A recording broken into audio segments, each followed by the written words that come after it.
నాకు ఇచ్చాడని ఈ పాపని ఇస్తే నేను చిన్న అమ్మాయిని స్నానం చేపిస్తున్నాను. చిన్న పాపని చిన్న అమ్మాయికి స్నానం చేపించి లోనకి తీసుకెళ్తున్నాను. రాజమండ్రి అవతల దగ్గర వెళ్ళాము, ఎర్రవరం అటు సైడ్. ఎర్రవరం అటు సైడ్ వెళ్ళారా?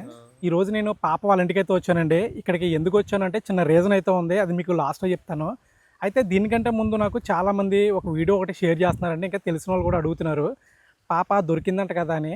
నిజానికి పాప ఇంకా దొరకలేదండి. అయితే వాళ్ళందరూ షేర్ చేసే వీడియో ఏంటంటే శ్రీకాకుళం జిల్లాలో వీళ్ళకిలాగే ఒక తోటలో ఉంటారంట వాళ్ళు కూడానే. అక్కడ ఒక బాబు మిస్ అయితే ఆ బాబుని 2:30 గంటల్లో పట్టుకున్నారన్నమాట. ఆ బాబుకి సంబంధించిన వీడియోస్ అనేవి సోషల్ మీడియాలో అంటే మన యూట్యూబ్లో అది తమ్నెల్స్ ఏమని పెట్టారంటే తుని తరహాలో ఘటన దొరికిన బాబు ఆచూకీ అని పెట్టారు. దానికి మన వాళ్ళంతా ఏమనుకుంటున్నారంటే ఈ పాప కానీ దొరికిందేమో అనేసి అనుకుంటున్నారు. నిజానికి దొరికింది ఈ పాప కాదు, అక్కడ ఒక అబ్బాయి అన్నమాట. అయితే దానికి చాలామంది నన్ను అడిగారు అనమాట, వీడియో చేయండి అనేసి కామెంట్స్ అవి పెడుతున్నారు. సో అందువల్ల ఈ విషయం అయితే ఒకసారి మీతో షేర్ చేసుకుంటున్నాను. ఈ రోజు నేను పాప వాళ్ళ ఇంటికి ఎందుకు వచ్చానంటే, పాప మిస్ అయిన తర్వాత ఇంచుమించు డిపార్ట్మెంట్ వాళ్ళు అందరం మనం చేయాల్సిన ప్రయత్నం చేసిన తర్వాత పాప వాళ్ళ పేరెంట్సే డైరెక్ట్గా పాపను వెతకడానికి అయితే వెళ్ళారు చాలా ఊర్లు. నేను వీడియోస్లో కూడా చెప్పాను మీకు. అయితే నేను కొన్ని రోజుల్లో కొంచెం బిజీగా ఉండడం వల్ల వాళ్ళ ఇంటికి అయితే రాలేదు. నిన్న కాల్ చేశాను ఎవరికి, పాప వాళ్ళ ఫాదర్కి. గణేష్ రేపు మీరు ఎటు సైడ్ అయినా వెళ్తే నేను వస్తాను, రేపు నుంచి నేను ఫ్రీగానే ఉంటాను అనేసి అన్నాను. అయితే గణేష్ ఏమన్నాడంటే, అన్న మేము వెళ్ళలేదన్నా, అవ్వట్లేదు మాకు వెళ్ళడానికి అనేసి మనోడు చెప్పేసి ఫోన్ పెట్టేశాడు. ఫోన్ పెట్టేస్తే నేను ఏం చేశానంటే, గణేష్ వాళ్ళ ఫ్రెండ్ అంటే తన పేరు మెన్షన్ చేయను అంటే తనకి చెప్పొద్దని అన్నాడు. కాకపోతే నేను చెప్తున్నాను కానీ తను ఫస్ట్ నుంచి కూడా పాప వాళ్ళ ఫ్యామిలీతోటే, అంటే పాప మిస్ అయిన దగ్గర నుంచి కూడా వాళ్ళకి సపోర్ట్. అంటే నిజంగా చెప్పాలంటే ఫ్రెండ్స్లో ఇలా కూడా ఉంటారు అనిపించిందండి నాకైతే మనోని చూస్తేనే.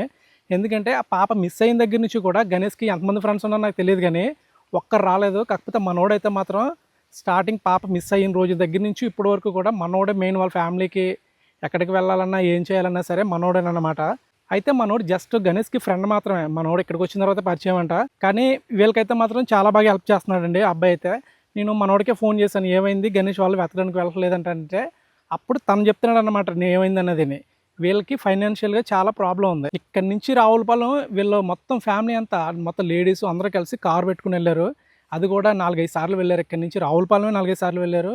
ఇంకా కేడీపేట అలా నర్సీపట్నం సైడ్ ఏజెన్సీలు మొత్తం అన్నీ కూడా తిరిగారు వీళ్ళు. దీనికి అమౌంట్ అయితే చాలా ఖర్చు అయింది. కాకపోతే వీళ్ళు ఎవరికి ఎక్కడ ఏం చెప్పలేదు. నేను అడిగినా సరే వేరే రీజన్ చెప్పాడు కానీ ఇలాగా ఫైనాన్షియల్ ప్రాబ్లం అని ఏం చెప్పలేదు మనోడు. అంటే మళ్ళీ మీరు అనుకుంటారు కొంతమంది వీళ్ళకి ఆ టైంలో అమౌంట్ ఇచ్చి ఉంటారు కదా ఆన్లైన్లోని, వీళ్ళకైతే ఎవరు ఇవ్వలేదు. ఒక ప్రెస్ వాళ్ళు ఇచ్చారు, ఒకరిద్దరు ముగ్గురు ఇచ్చారు. కానీ అది వీళ్ళు నాకు తెలిసి ఒక రోజు తిరిగితే అయిపోయే అన్ని డబ్బులు ఎక్కువేం కాదు. కాకపోతే వీళ్ళు రావులపాలెం వరకు వెళ్తే వీళ్ళకి చాలా అమౌంట్ అయితే ఖర్చు అవుద్దండి. ఎందుకంటే మీరు ఒకసారి ఆలోచించండి, వీళ్ళ ఫ్యామిలీ మొత్తం ఇక్కడ నుంచి వెళ్ళి అంటే డీజిల్గా అవుతుంది. తర్వాత వాళ్ళు అక్కడ స్టే చేయడానికి అంటే మార్నింగ్ 8కి బయలుదేరి నైట్ 8-9 వరకు, 10-12 వరకు కూడా ఆ ఏరియాలోనే ఉండేవారు. అవన్నీ తిరిగేవారు, మళ్ళీ ఇంటికి వచ్చేవారు. అంటే అమౌంట్ అయితే ఖర్చు అవుతుంది వీళ్ళకి, చాలా అమౌంట్ ఖర్చు అవుతుంది. నేను ఎంత లెక్క అయితే చెప్పలేను. కాకపోతే నేనేం చేయాలనుకుంటున్నానంటే వీళ్ళకి ఒక యూట్యూబ్ ఛానల్ అయితే క్రియేట్ చేయాలనుకుంటున్నానండి. యూట్యూబ్ ఛానల్ క్రియేట్ చేసి అది వీళ్ళకి చిన్న పాపను చూసారా, ఆ పాప కన్నా యూజ్ అవుద్ది. అంటే మనం ఇప్పుడు అమౌంట్ ఇస్తే అది ఈరోజు రేపు ఓకే, తర్వాత వీళ్ళు మళ్ళీ ఫైనాన్షియల్గా కొంచెం ఇది అవ్వాలంటే వీళ్ళకి లైఫ్ లాంగ్ ఒక ప్లాట్ఫామ్ అంటూ ఉండాలి. సో యూట్యూబ్ అయితే వీళ్ళకి లైఫ్ లాంగ్ ఒక ప్లాట్ఫామ్లో ఉంటుందన్న ఉద్దేశంతో నేనైతే ఒక యూట్యూబ్ ఛానల్ క్రియేట్ చేసి వీళ్ళకి వీడియోస్ ఎలా చేయాలి ఏంటి అన్నీ నేనే చెప్దామని అనుకుంటున్నానండి. అంటే నా ఇంటెన్షన్ ఏం కదండి, యూట్యూబ్ ఛానల్ కానీ వీళ్ళది క్లిక్ అయిందంటే ఇప్పుడు సెకండ్ పాపను చూసారా, ఆ పాప కన్నా ఒక లైఫ్ ఉంటుంది. సో వీళ్ళకి ఫైనాన్షియల్గా కొంచెం యూజ్ అవుతుంది అన్న ఉద్దేశంతో నేను ఈ ఛానల్ అయితే క్రియేట్ చేద్దాం అనుకుంటున్నాను. అది ఏంటి, ఛానల్ పేరు ఏంటి, అవన్నీ కూడా నేను రివీల్ చేస్తాను త్వరలోనే.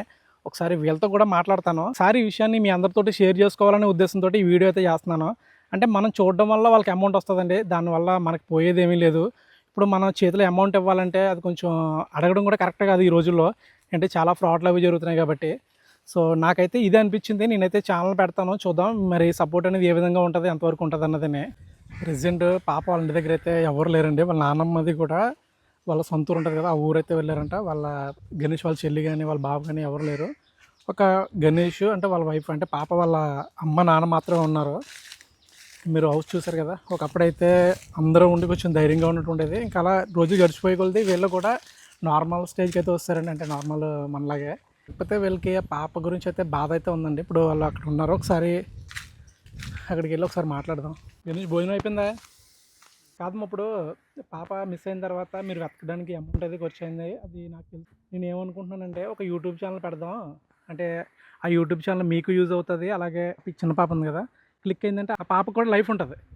ఆ ఉద్దేశంతో నేను ఒక యూట్యూబ్ ఛానల్ క్రియేట్ చేద్దామని అనుకుంటున్నాను.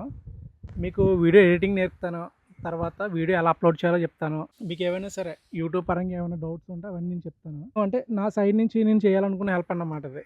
ఇప్పుడు మీకు వీడియో ఎడిటింగ్ అని నేను నేర్పుతాను. మీకు అదేమైనా టచ్ ఉందా వీడియో ఎడిటింగ్ అది? ఎప్పుడు చేయలేదు కదా. అవన్నీ నేర్పుతానమ్మా. బుక్లో రాసుకుంది, కానీ రాసుకుని నీకు మైక్ ఒకటి ఇస్తాను. ఆ మైక్ కూడా ఎలా వాడాలి ఏంటని చెప్ది. కానీ మా పాప ఎలా వెళ్ళిపోయింది అసలు ఆ రోజు? రోజు మా ఆయన నాకు ఇచ్చాడని పాపని ఇస్తే నేను చిన్న అమ్మాయిని స్నానం చేపిస్తున్నాను. చిన్న పాపనే. చిన్న అమ్మాయికి స్నానం చేపించి లోనకి తీసుకెళ్తున్నాను. తీసుకెళ్ళేటప్పుడు పక్కన నుంచుంటే రా అమ్మ అంటే రాలేదంటే చిన్న పాపని లోన్ వేసి బయటకు వద్దాం కదా అని లోన్కి వెళ్ళి జస్ట్ మంచమ్మని వేసి కూర్చోబెట్టాను. నేను పక్కన కూర్చున్నాను.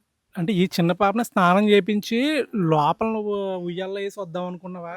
మంచం మీద వేసి బట్టలాటి వేసి బయటకు వద్దాం కదా అనుకున్నాను. నేను ఇంట్లోకి వెళ్ళేటప్పుడు కూడా మా పెద్ద అమ్మాయిని చేపట్టుకుంటే ఏడిసింది. అలా ఇక్కడే ఉంటుంది కదా, మళ్ళీ ఈ అమ్మాయిని బయటకి ఇంట్లో వేసి చిన్న అమ్మాయిని ఇంట్లో వేసి బయటకు వచ్చి పిల్లల్ని తీసుకెళ్దాం కదా అనుకున్నాను. మళ్ళీ వేసి బయటకు వచ్చాను. ఒక బట్టలు వేసి మళ్ళీ బయటకు వచ్చాను. పాపకు చెట్టు దగ్గర ఖాళీ ప్లేస్లో నుంచుంది. పాప ఉంది, కుక్క ఉంది. నుంచుంటే ఇంకా ఆడుకుంటుంది. నుంచొని చూస్తుంది, అటు ఇటు ఆడుకుందామనిలా ఆడట్లేదు. ఏడ్చినా సరే నేను తీసుకొద్దునేమో, ఇంక ఇక్కడే కదా ఆడుకుంటుంది. ఇంకా మళ్ళీ చిన్న అమ్మాయి మళ్ళీ ఏడుతుంటే మళ్ళీ చిన్న అమ్మాయి దగ్గరికి వెళ్ళి జస్ట్ ఇలా కూర్చున్నాను. ఈ అంతట్లోనే 10 నిమిషాల్లోనే ఊళ్ళో అన్నీ చెప్పారు ఇలా అని. అప్పుడు వెంటనే నేను కూడా గణేష్ దగ్గర ఉందనుకున్నా. ఇంకెలా వెళ్ళిపోయిందేమో, వెళ్ళని చూసింది కదా అని అనుకుని తనకు ఫోన్ చేసి అడిగితే నా దగ్గర లేదన్నాడు. అప్పుడు అవన్నీ అన్నాడు, అక్కడ కొండవారినే మీ అమ్మాయి సింగిల్గా ఎడుతుందంట, మళ్ళీ నేను అవన్నీ వెతుక్కుంటూ వచ్చాను కనిపించలేదు అన్నాడు. అప్పుడు వాళ్ళిద్దరు ఒక సైడ్, నేను అంగా ఒక సైడు చిన్నపిల్లలు ఎట్టుకొని వెతికాను, కానీ ఎక్కడా కనిపించలేదు. అంటే ఆ రోజు పాప బయట ఆడుకున్నది అన్నావు కదా, ఇంతకుముందు కూడా అలా ఆడుకునేదే? ఇంకా అంతే. తను నేను ఇక్కడ 5వ నెలల కాంచి తను పాకిరి కాంచి చెట్టు కింద అలవాటండి ఎక్కువ. లోన వెచ్చదనానికి ఎండకి ఉండలేదుగా బయట నేను పక్కన కూర్చుండేదాన్ని. లేదంటే నేను అటు ఇటు పని చేసుకున్నా సరే చెట్టు కింద ఉండి, చెట్టు కింద ఒక క్లాత్ వేసి చెట్టు కింద బొమ్మలు ఎడిసి అక్కడ ఆడుకునే అలవాటు అమ్మాయికి. ఎక్కువ మేము కూడా చెట్టు కింద ఉండేవాళ్ళం. మామిడి చెట్టు కింద? మామిడి చెట్టు కింద పెద్ద క్లాత్లా ఉండేది. గ్రీన్ కలర్ క్లాత్ను బ్లాక్ను ఆ రెండాట్ల మీద వేసి బొమ్మలు అన్నీ వేసితే అక్కడ ఆడుకునేది. తను 5వ నెల పిల్లప్పుడైనా ఇంకా అలాగా అక్కడే బొమ్మలని, పాపలని, బట్టలని ఆ చెట్టు వెనకాల కట్టుకుపోయి తినేసి వచ్చేది. అప్పుడు ఎప్పటిలానే ఉంటుంది అనుకున్నాను, కానీ ఎంత జరుగుతుందని ఎక్స్పెక్ట్ చేయలేదు. నీకు నువ్వు ఆడుకుంటుందన్న ఉద్దేశంతో నువ్వు ఉండిపోయావా? కాకపోతే ఇలా అయిపోయింది. ఇప్పుడు నువ్వు ఇలాంటి చాలామందికి తెలియని విషయాలు ఉన్నాయి. ఈ విషయాలన్నీ ఛానల్ పెట్టిన తర్వాత నువ్వు కూడా దాంట్లో చెప్పమ్మా. అంటే జనాలకి ఇక్కడ ఏమైంది అనేది వాస్తవం తెలియదు. వచ్చిన వాళ్ళు ఏదో చెప్పేస్తుంటారో ఏదో అయిపోతుంది. అంటే నేను పాపకి ఏదైనా చేసేది ఉందంటే ఆ ఛానల్లో కంటెంట్ కావాలి కాబట్టి ఇలాగే పాపకి సంబంధించిన ఇన్ఫర్మేషన్ అది దాంట్లో షేర్ చేసుకుంటుండు. అంటే ఒకసారి నేను మళ్ళీ వచ్చి నీకు ఛానల్లో మొత్తం ఐడి క్రియేట్ చేసి ఆ ఐడి ఏంటన్నది నా ఛానల్లోనే ఒకసారి పబ్లిక్గా అందరికీ చెప్తాను.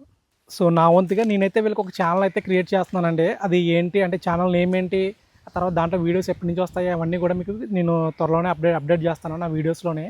ఇంకా ప్రెజెంట్ అయితే పాప వాళ్ళ ఇంటి దగ్గర ఉన్న పరిస్థితి అయితే ఇదండి. ఇంకా వాళ్ళకి ఫైనాన్షియల్గా హెల్ప్ చేయాలనే ఉద్దేశంతో నేను ఈ ఛానల్ పెట్టాలని నైట్ నాకు తెలిసిన తర్వాత డిసిషన్ తీసుకుని ఇక్కడికైతే వచ్చాను. మీ అందరికీ తెలిసేలా ఈ వీడియో అయితే చేశాను. నేను చేసేది ఏ మంచిగా చెడు అన్నది నాకు తెలియదండి, కాకపోతే వాళ్ళకి ఉపయోగపడుతుందన్న ఉద్దేశంతో నేను ఇది చేస్తున్నాను. అంటే వీళ్ళ పాప పోయిన బాధలు వీళ్ళుంటే వీళ్ళకి ఛానల్ అది ఎందుకు, వీళ్ళని బాధ పెట్టడం అవసరమా మళ్ళీ వెళ్ళి అని మీరు అనొచ్చు. కాకపోతే వీళ్ళకి ఫైనాన్షియల్గా హెల్ప్ అవుతుందన్న ఉద్దేశంతో నేను ఈ డిసిషన్ అయితే తీసుకున్నానండి.